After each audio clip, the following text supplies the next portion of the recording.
अब्दुल रज्जाक गुन्ना किचन में थे, कुछ काम कर रहे थे। अचानक से उनकी पत्नी आती है। वो बहुत ही खुश होती है और एक खबर देती है गुन्ना को कि आपको इस साल का साहित्य का नोबेल पुरस्कार मिल चुका है। गुन्ना के चेहरे पे मुस्कान आ चुकी थी, पर ये मुस्कान यूं ही नहीं आई थी। एक लंबा समय इन्होंने सफर तय किया था। इससे पहले 1948 में जब इनका जन्म हुआ, इसके बाद बहुत ही छोटी आयु में ही इन्हें इंग्लैंड विस्थापित हो जाना पड़ा था। यानी एक शरणार्थी के तौर पर इनको अपना देश छोड़ना पड़ा। ऐसे बहुत से लोग हैं इस सदी में जिन्हें अपना वतन छोड़ना पड़ रहा है।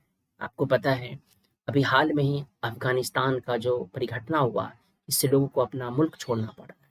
ऐसी कई घटनाएं हृदय विदारक घटी है इतिहास में, जहाँ पे मानवीय संकट दिखाई दिया।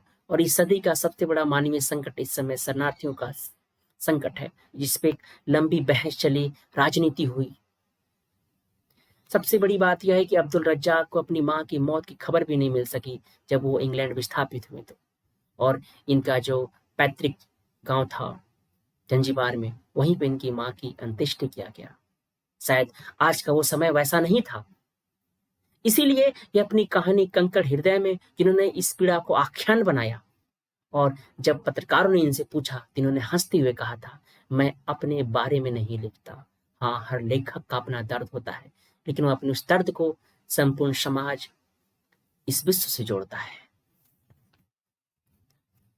अब्दुल रज्जाक गुन्ना ने कई उपन्यास लिखे हैं, जिनमें memory of departure, pilgrims way, paradise, by the sea of desertion शामिल है। इनकी जो मूल भाषा है वो स्वाहिली है, लेकिन चूंकि यह आगे चल के अंग्रेजी में लिखना प्रारंभ कर दिए, तो अफ्रीकी जो मुल्क है वहां पे जन्मे ये छठे लेखक हैं जिन्हें नोबेल पुरस्कार दिया गया। साहित्य में जिस प्रकार से उन्होंने लेखनी की और शरणार्थियों की समस्याएं को उठाया, जिससे हम कह सकते हैं इस सदी की जो एक बहुत बड़ी समस्या थी, इसे अपने लेखनी के माध्यम से जिस प्रकार उन्होंने उद्घाटित किया, वे कहीं ना कहीं मानव की उन सभ्यता पे प्रश्न खड़ा कर रहे हैं। जो हम जिस विकास की अवधारणा में जी रहे हैं, जिस संस्कृति सभ्यता के विकास की बात कर रहे हैं, वहां पे एक मानवीय, कह सकते हैं, संकट खड़ा हो चुका है। ये रचना उस पर केंद्रित थी। बीबीसी कहती है कि 1986 के बाद अ, गुरना इस पुरस्कार को जीतने वाले पहले अश्वेत अफ्रीकी लेखक हैं।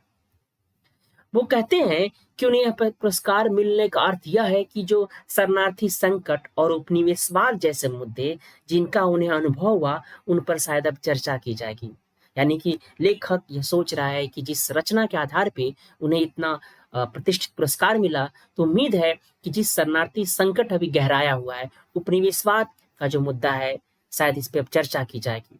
ये ऐसी चीजें हैं जो हर दिन हमारे साथ होती है। लोग मर रहे हैं, दुनिया भर के लोग अलग अलग तरह के कष्टों में जी रहे हैं। हम इन मुद्दों से बेहद उदार तरीकों से निपटना चाहिए। जब मैं इंग्लैंड आया था, तब अस्लाइम सीकर यानी कि शरण चाहने वाले, इन शब्दों के माने ऐसे नहीं थे। अब ज्यादा लोग संघर्ष कर रहे हैं, आतंकी देशों से भाग रहे हैं। आप देख सकते हैं, चाहे बात सीरिया की हो, वेस्ट एशिया की हो, मिडिल ईस्ट की हो, आप रोहिंग्या शरणार्थी की बात कर लो, ऐसे बहुत सारे संदर्भ हैं। कई बार तो लोगों को अपने ही देश में विस्थापित होना पड़ रहा है। ऐसी समस्याएं हो रही है, जहाँ पे लोग माइनॉरिटी हैं, उनके साथ इस तरह की घटनाएं घट रही हैं। वो आगे कहते हैं कि दुनिया 1960 के दशक की तुलना में आज कहीं अधिक हिंसक हुई है, इसलिए अब उन देशों पर अधिक दबाव है जो सुरक्षित हैं। स्पष्ट तौर पर वे ज्यादा लोगों को आकर्षित भी करते हैं। शायद यही है कि यूरोप में शरणार्थी समस्या बहुत ही गहराई से जड़ जमा चुकी है। वहां पे कई राष्ट्र शरणार्थियों को अलग अलग सुविधाएं दे रहे हैं, कुछ राष्ट्र जो इसके विरोध में खड़े हैं। तो अ, इस आधार पे कह सकते हैं कि जो मानवीय संकट है वो कई आयामों में और गहराता जाता है। जिस तरह यूएनएचआरसी ने कई अलग अलग रिपोर्टें जाहिर की कि जो हाल के दशक में है, इसमें एक जो शरणार्थियों की समस्या है वो बहुत ही विकराल रूप धारण कर है, और आने वाले समय में हो सकता है इस समस्या के अलग अलग पहलू हमारे सामने उजागर होते रहे। 1916 में जब एक साक्षात्कार में इनसे पूछा गया क्या वो खुद को उत्तर औपनिवेशिक अर्थात पोस्ट कॉलोनियल या विश्व साहित्य का लेखक कहेंगे, तो उनका जवाब था, मैं ऐसा कोई शब्द इस्तेमाल नहीं करूंगा, मैं खुद को किसी भी तरह का लेखक नहीं कहूंगा। असल में मुझे यकीन नहीं है कि मैं अपने नाम के अलावा खुद को कुछ भी कहूंगा। मुझे लगता है कि अगर कोई मुझे चुनौती देता है तो यह कहने का एक और तरीका होगा, क्या आप इनमें से एक हैं? मैं शायद नहीं कहूंगा। सच कहूं तो मैं नहीं चाहता कि मेरे उस हिस्से का कोई आसान नाम हो। तो ये दर्द है लेखक का, ये भावनाएं हैं उन शरणार्थियों के प्रति जो इस समय इस समस्या से जूझ रहे हैं, जो अपनी सभ्यता संस्कृति से दूर एक नए परिवेश में जाने को मजबूर है, जो कई बार इस परिवेश में जाने से पहले शायद अपनी जान को भी गंवा बैठ रहे हैं।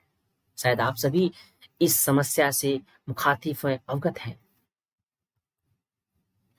हाल में ही गुरनार ने after lives tales of lads में लिखा है, एक नॉवेल है, कि नॉवेल की कहानी एक ऐसे व्यक्ति के बारे में है जिसे जर्मन सैनिक उनके माता पिता से चुरा लेते हैं। वह बच्चा कई सालों के बाद अपने गांव लौटता है और अपने ही लोगों के खिलाफ युद्ध में हिस्सा लेता है। जाहिर सी बात है, आज का जो परिवेश निर्मित हो रहा है जहाँ पे बच्चे को बचपन से ही ले जाया जा रहा है या एक ऐसी उम्र में उसे वहां से ले जाया जा रहा है और उसका ब्रेन वॉश कर दिया जा रहा है और वो अपने ही लोगों के खिलाफ हथियार उठा रहा है, उन्हें मार रहा है। तो आखिर आखिर ये हम कौन सा संसार की रचना कर रहे हैं? इसके आधार पे हम क्या समाज को देना चाहते हैं? जाहिर सी बात है, ये नावेल हमें बहुत कुछ सोचने पे मजबूर कर देता है। यह शायद उन लोगों को करीब ला सकता है जिन्हें भुला दिया गया है, जो अपने अस्तित्व की रक्षा के लिए लड़ते रह गए। अब हम बात करते हैं कि जो नोबेल पुरस्कार है ये क्यों दिया जाता है। दरअसल नोबेल पुरस्कार जो है वो रॉयल स्वीडिश एकेडमी के द्वारा दिया जाता है और यहाँ पे एक स्वर्ण पदक आपको मिलता है और तकरीबन जिसकी कीमत होती है 8.2 करोड़ रुपए। यदि रुपए में इसकी हम बात करें तो ये स्वीडिश क्रोनर में दिया जाता है। ये ब्रिटेन की ये स्वीडिश मुद्रा है, ठीक है। और ये अल्फ्रेड नोबल के नाम पर यह पुरस्कार दिया जाता है। अल्फ्रेड नोबल की जो 5वीं पुण्यतिथि थी, अर्थात हर साल 10 दिसंबर को विभिन्न क्षेत्रों में उत्कृष्ट योगदान के लिए पुरस्कार दिया जाता है। और आपको पता है अल्फ्रेड नोबल ने डायनामाइट का आविष्कार किया था और अपने इस आविष्कार के बाद वो काफी दुखी थे कि इसका जो प्रयोग जिस तरीके से विश्व युद्ध में हुआ था उससे उन्हें काफी प्रायश्चित करना पड़ा अपने आप को। और उसी प्रायश्चित के रूप में उन्होंने वसीयत में इस पुरस्कार की व्यवस्था की थी और एक ऐसा फंड उन्होंने निर्मित किया जिसपे मिलने वाले सालाना ब्याज से वैसे लोग जो मानव जाति के लिए एक उत्कृष्ट कार्य कर रहे हैं, जो योगदान कर रहे हैं, उसे पुरस्कृत किया जाता है। जिस प्रकार एशिया में आपको पता है कि रैमन मैगसेसे पुरस्कार है, जिसे एशिया को नोबेल का पुरस्कार कहा जाता है, वो दिया जाता है। पहला नोबेल पुरस्कार 1901 में फिजिक्स, केमिस्ट्री, मेडिसिन, लिटरेचर और शांति के क्षेत्र में दिए गए थे। यह उनका 5वां पुण्यतिथि था जिसका मैं पहले आपको जिक्र कर चुका हूँ। दरअसल अल्फ्रेड नोबल के पिता भी जो थे वह भी शस्त्र बनाने के काम करते थे और आगे चल के अल्फ्रेड नोबल भी रसायन शास्त्र के बड़े वैज्ञानिक हुए और 1867 में उन्होंने अत्यंत विस्फोटक डायनामाइट का आविष्कार किया था। और 10 दिसंबर 1896 को इटली के सैन रेमो में नोबेल का देहावसान हो गया और उसी पुण्यतिथि पे नोबेल पुरस्कार दिया जाता है। यह शांति के अनुयायी थे और इन्होंने अपने इस जो आविष्कार था, इन्होंने देखा कि इस युद्ध में भारी तबाही मचा रहा है, तो इन्हें इस बात का काफी प्रायश्चित हुआ और इसी प्रायश्चित के रूप में इन्होंने इस पुरस्कार की अपनी वसीयत में घोषणा की थी। तो थैंक यू वेरी मच। हम पुनः एक नए वीडियो के माध्यम से आप तक पहुंचेंगे। For your support we will be back soon.